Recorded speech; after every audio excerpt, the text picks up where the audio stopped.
How, when you look back at it, I know you just said that he wasn't the last messenger, but when did you wake up as it pertains to Elijah Muhammad, like the year and date? Can you remember, or the moment? You know, let me tell you something.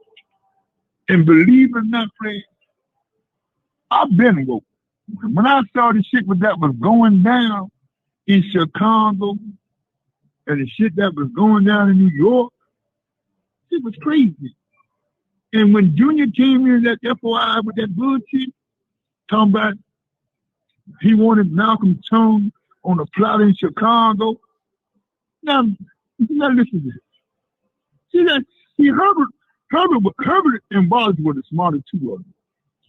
And Nate out there, he had a white woman. He didn't pay his father no attention. He was selling dope out there in Kansas City. He didn't pay his father no attention. He said, man, my father's crazy. I'm getting this money. Got me a white woman. Only thing I don't do is I don't eat no pork. He had a white woman selling dope out there in Kansas City. Man, nobody paid his father no attention. Because listen, we had something called a number 2 poor charity. And we ain't got the hospital yet. Of course, Elijah had a plane. We bought him a farm and all this. We giving this man money and we ain't getting nothing back. He fucking all these young girls and we starving to death. Let me tell you a story about myself. And I told Mustafa this story a few years ago. And I told Frank Nine, Ali Muhammad, all the good brothers that's still around out of Newark that was in the temple at that time. I told him one time we in Chicago. Now, Betty, Esther Lottie thought they was queen. Now, my wife at the time, we in Chicago for Saviour's Day. This is 1969. Not 69, 1970. And they said, the security said to my wife, sister, you ain't going to have no fur coat. So my wife started laughing. So coming in on the side of us is Esther, Lottie, her daughters. She said, well, and my wife, being the nut that she was from 112 and St. Nick, she said they got on fur coats and they bleed every month like I do. So what make them better than me? I'm keeping this fur coat on.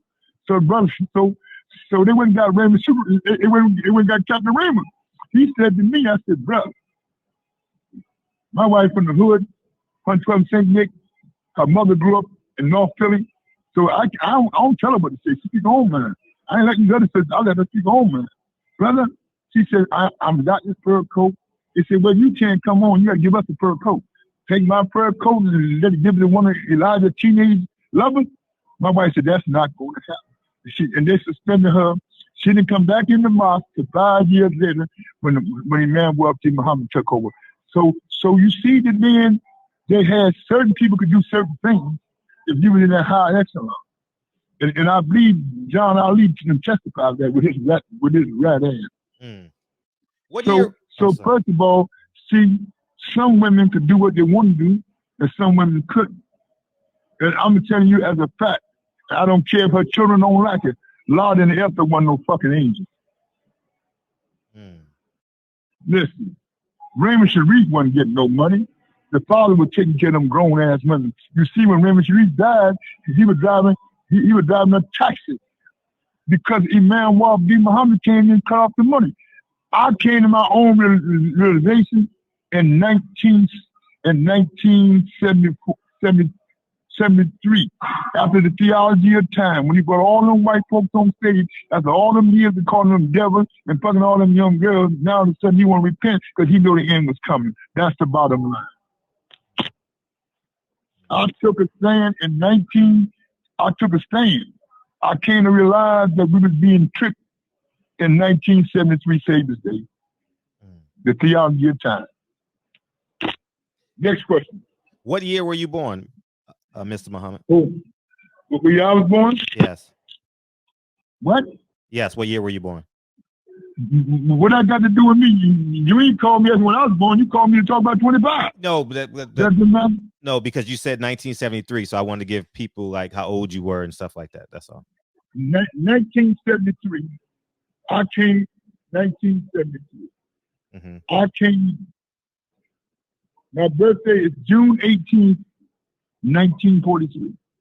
1940. 78, bro.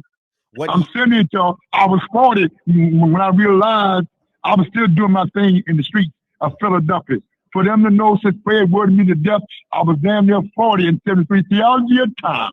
I was in North Philly doing my thing, doing what I had to do to survive, and I had already been branching out doing my own thing. I knew the change was coming. I knew that the old man was sick, and all the young girls he was fucking the bronchitis was killing him.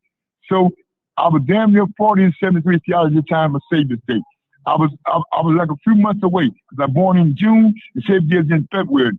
Did your conversation people got in there? Yes. What year did you join the Nation of Islam? God damn, you kidding me, bro. You're asking too much now. That wasn't an agreement now. That wasn't an agreement. Stick with the agreement that we made. Well, I'm just speaking so. Stick with the agreement. 25. Stick with the agreement. Now, you want more, you know what you got to do. Stick with the agreement. I gave you something that I shouldn't have given you because that wasn't part of the agreement that you and I made personally. And we're going to stay on the agreement. What else concerning 25 million barrels? We're going to stay on the agreement that you and I made personally.